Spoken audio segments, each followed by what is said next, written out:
भिडियोमा हामी गाडीको HVAC सिस्टम्सको बारेमा कम्प्लिटली सरल भाषामा जान्ने कोसिस गर्दैछौँ। सिस्टम्सको कन्स्ट्रक्सन्स, वर्किङ एन्ड इम्पोर्टेन्सको बारेमा हामी डिस्कस गर्नेछौँ। So hello everyone, welcome to sdinfotech। HVAC stand for heating, ventilations, air conditioning systems. यो सिस्टम्सले गाडीमा भेरी इम्पोर्टेन्ट प्ले रोल गर्छ जब गाडीमा हामी ड्राइभ गर्छौँ अथवा हामी गाडीमा ट्राभल गर्छौँ। स्पेसली हामी कार सेगमेन्टमा यो सिस्टम्स एकदमै इन्स्टल गरेको हुन्छ। हाई एन्ड भेरिएन्टदेखि लिएर मुनि लो एन्ड भेरिएन्टको जुनै पनि कारमा। र मेन कुरा आउँछ यो सिस्टमको पर्पज। यसले प्रोभाइड गराउँछ एउटा कम्फर्टेबल राइडिङ अथवा ड्राइभिङ गर्नु, प्लस एउटा हेल्दी इन्भाइरोमेन्ट कुनै पनि वेदर कन्डिसन्समा एउटा सुटेबल टेम्परेचरमा क्याबिनमा अथवा प्यासेन्जर कम्पार्टमेन्टमा हामीलाई एउटा रिल्याक्सिङ मुडमा गाडीलाई ड्राइभ गर्नु अथवा ट्राभल गर्नुमा हेल्प गर्ने सिस्टम्सलाई नै भनिन्छ heating, ventilations, air conditioning systems. यो सिस्टम्समा एयर कन्डिसन मात्रै काम नगरेर यसमा हामी हिटिङ एन्ड भेन्टिलेसन्स प्रोसेस पनि सँगसँगै एउटा इन्टिग्रल पार्ट्स हो। त्यही कारण यसलाई हामी HVAC सिस्टम्स भनिन्छ। र हिटिङ सिस्टम्स कसरी काम गर्छ भने यो हिटिङ सिस्टम्स हामीले यसलाई स्विच अन गर्नु पर्यो अथवा यसलाई अपरेट गर्नु पर्यो भने कुनै प्रकारको AC मेकानिजम्सलाई हामीले अन गर्नु पर्दैन। किनभने जब हामी हिटिङ जुन चाहिँ स्पेसली विन्टरको टाइममा हामीले गाडीमा तातो हावा आफ्नो क्याबिन र कम्पार्टमेन्टमा दिन्छौँ, त्यो हामीले इजिली टेम्परेचरलाई रेगुलेट गर्न सकिन्छौँ। त्यसमा हामीलाई ब्लोअर मोटर फ्लोरबाट तातो हावा आएर क्याबिनको प्यासेन्जर्स र ड्राइभरलाई हामीलाई एउटा डिजायरेबल टेम्परेचरमा गाडीमा रिल्याक्सिङ मुडमा गाडी ड्राइभ गर्नु अथवा ट्राभल गर्नुमा हेल्प गराउँछ। त्यो सिस्टम हामी हिटिङ सिस्टम्स भनिन्छ। र सिमिलरली एउटा भेन्टिलेसन्स प्रोसेस, जब गाडीमा भित्र भएको जुन हावा छ स्टेल हावालाई फेरि निकालेर बाहिरको एटमोस्फियरको फ्रेस हावा ल्याउने प्रोसेस, त्यो प्रोसेसलाई हामी भेन्टिलेसन्स भनिन्छ। त्यो पनि दुई प्रकारले हामीले जुन भेन्टिलेसन्स प्रोसेस गर्छौँ त्यसमा हामीले एउटा डाइरेक्टली अर इन्डाइरेक्टली। डाइरेक्टली मतलब हामीले जति पनि डोरको ग्लासहरू ओपन छ भने हामीले डाइरेक्ट एटमोस्फियरको हावा पाउँछौँ।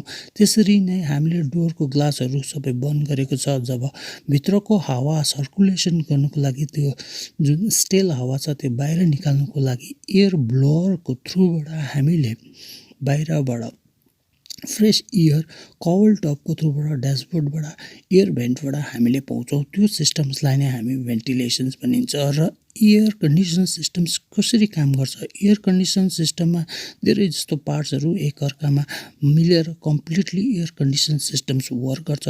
स्पेसली हामीले गरमको टाइममा हामीले बाहिरको जुन टेम्परेचर जति नै हट भए पनि भित्र हामीले एउटा डिजायरेबल टेम्परेचरमा क्याबिन अथवा कम्पार्टमेन्टमा पाउँछौँ। त्यो सिस्टम नै एयर कन्डिसन सिस्टम छ। यसमा मेजर प्ले रोल गर्छ कम्प्रेसरले। र कम्प्रेसरमा हाई प्रेसर रेफ्रिजरेन्ट जुन फ्यारन ग्यास भन्छ त्यो ग्यास एउटा सप्लाई गर्छ कन्डेन्सरलाई। कन्डेन्सर एउटा रेडिएटर लाइक अ डिभाइस जुन चाहिँ हामीले रेडिएटरभन्दा अगाडि लागेको हुन्छ।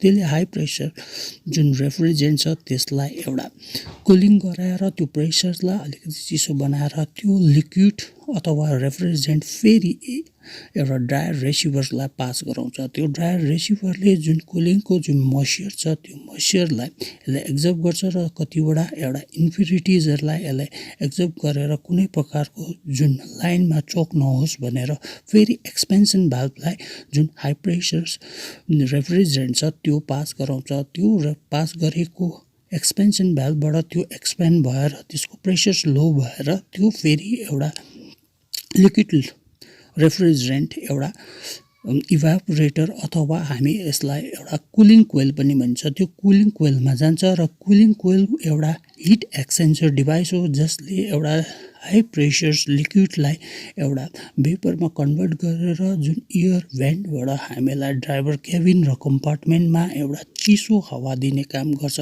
त्यो प्रोसेस एउटा जब फेरि त्यहाँबाट इभापोरेटर अथवा कुलिङ कोइलबाट लो प्रेसरमा फेरि त्यो एउटा कम्प्रेसरमा आउँछ र कम्प्रेसरबाट त्यो कन्टिन्यू साइकल्स वर्क गरिन्छ। त्यसरी नै AC सिस्टममा कुनै पनि डिभाइसमा फेलियर भयो भने पनि एसी सिस्टमले काम गर्दैन र एसी सिस्टममा भेरियस सेन्सर्सहरू पनि लागेको हुन्छ। कतिवटा सिस्टम चाहिँ हामी एसी सिस्टमलाई एउटा मेकानिकल्ली अथवा अटोमेटिकली पनि कन्ट्रोल गरिन्छौँ। त्यो गाडीको मोडल अनुसारमा हामीले थाहा पाउँछौँ र मेकानिकल्ली हामीलाई हाम्रो हातले एउटा रेगुलेट गर्न सक्छौँ कतिको हावा चाहियो, कतिको हामीलाई जुन टेम्परेचरलाई इजिली कन्ट्रोल गर्छौँ भने जब अटोमेटिक कन्ट्रोल्स एयर कन्डिसनर त्यसलाई हामी एउटा क्लाइमेट कन्ट्रोल पनि भनिन्छ। त्यो सिस्टम्स हामीले एकपल्ट सेट गर्यो भने त्यो अटोमेटिकली त्यो सेट हुन्छ र त्यो बेसिकली त्यो सिस्टम्सहरूमा कुनै पनि फेलियर भयो भने एसी काम गर्दैन। तर मेन कुरा